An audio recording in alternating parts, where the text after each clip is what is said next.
అలాగే ఈ సంవత్సరము బార్హస్పత్యమానం ప్రకారం గురువు అతిచారము, అలాగే షష్టగ్రహ కూటమి కాంబినేషను, అలాగే మనం ఏదైతే అనుకుంటున్నామో మహాభారత యుద్ధ సమయంలో ఉన్నటువంటి గ్రహాల కలయిక. అన్నిటికంటే ముఖ్యము మహాభారత యుద్ధం దేనికోసం జరిగింది అంటే 5 గ్రామాల కోసం జరిగింది. రాజ్యము ఇచ్చివేసిన తర్వాత కూడా కౌరవులకు ఆ 5 గ్రామాల కోసము అనేటువంటిది మళ్ళీ కౌరవులు పాండవులను మేము 5 గ్రామాలు ఇవ్వము అనేటువంటి విషయంలో గొడవ జరిగింది. మరి సేమ్ యాజ్ ఇట్ ఈస్గా ఇప్పుడు జరుగుతున్నది ఏంటిది అంటే పాక్ ఆక్రమిత కాశ్మీరు లేదా మన దేశంలో ఉన్నటువంటి కాశ్మీరు అంటే ఈ యొక్క గ్రామాలు అంటామా లేదా సిటీ అంటామా మొత్తం మీద భూమి కోసం జరుగుతున్నటువంటి గొడవ. మన భారతంలో కూడా భూమి కోసమే మహాభారతం అనేటువంటిది భూమి కోసమే మొత్తం గొడవ జరిగింది.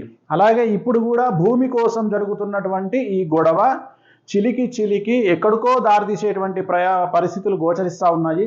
అదే సేమ్ గ్రహాల కలయిక ఇప్పుడు అదే గ్రహాల కలయిక అనేటువంటిది మేలో ఏర్పడబోతూ ఉంది.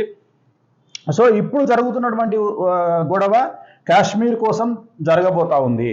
అలాగే అన్నిటికంటే ముఖ్యమైనటువంటి విషయము ప్రస్తుతం మన నరేంద్ర మోడీ గారు ప్రధానమంత్రి యొక్క నక్షత్రం అనురాధ నక్షత్రము, అలాగే ఆయనది వృశ్చిక రాశి.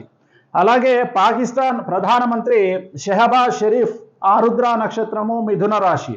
సో మిథునము వృచ్చికాన్ని కనుక తీసుకున్నట్లయితే షష్టాష్టకాలు అవుతాయి. మిథునం నుండి వృచ్చికానికి 6, అలాగే వృచ్చికం నుండి మిథునానికి 8. సో ఇట్ ఈస్ కాల్డ్ షష్టాష్టక దోషము 6:8.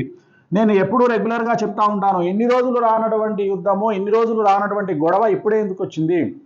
2024లో ప్రధానమంత్రి అయినటువంటి పాకిస్తాన్ ప్రధానమంత్రి అయినటువంటి షెహబాజ్ షరీఫ్ ఆరుద్ర నక్షత్రం తర్వాతనే ఒక్కసారిగా భారత్కు పాక్కు మధ్య సంబంధాలు అనేటువంటివి దెబ్బతిన్నాయి. అలాగే ఉద్రిక్త వాతావరణం అనేటువంటిది కనిపిస్తూ ఉంది.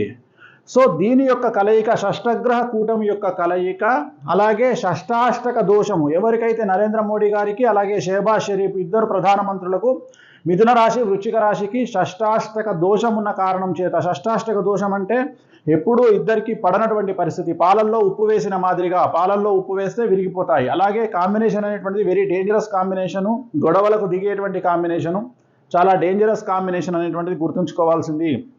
అలాగే సో ఓవరాల్గా కనుక తీసుకున్నట్లయితే మరి ఏం జరుగుతుంది, 2025 నుండి 2032 వరకు పాకిస్తాన్ అనేటువంటిది 80% నాశనం అవుతుంది.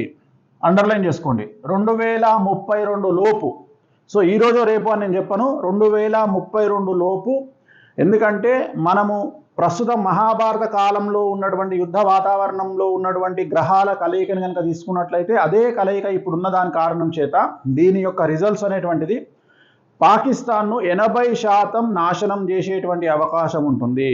అండర్లైన్, పాకిస్తాన్ 80% వరకు డ్యామేజ్ అయ్యేటువంటి అవకాశం ఉంటుంది, 80% నాశనం అయ్యే అవకాశం ఉంటుంది. ఇది ఒకటే కాకుండా యుద్ధానికి సంబంధించే కాకుండా సో ప్రపంచవ్యాప్తంగా చాలా సంచలనాలు ఉంటాయి. అతి ముఖ్యమైనటువంటి పెద్ద నాయకులు, పెద్ద సినిమా నటులు వాళ్ళ మరణం అనేటువంటి సంభవించే అవకాశం ఉంది. అలాగే ఇతర దేశాల్లో కూడా యుద్ధ వాతావరణం ఉంటుంది. ఆర్థిక మాంద్యం ప్రపంచాన్ని అతలాకుతలం చేసే అవకాశం ఉంది. ప్రకృతి వైపరీత్యాలు చాలా ఎక్కువగా ఉండేటువంటి అవకాశాలు ఉంటాయి.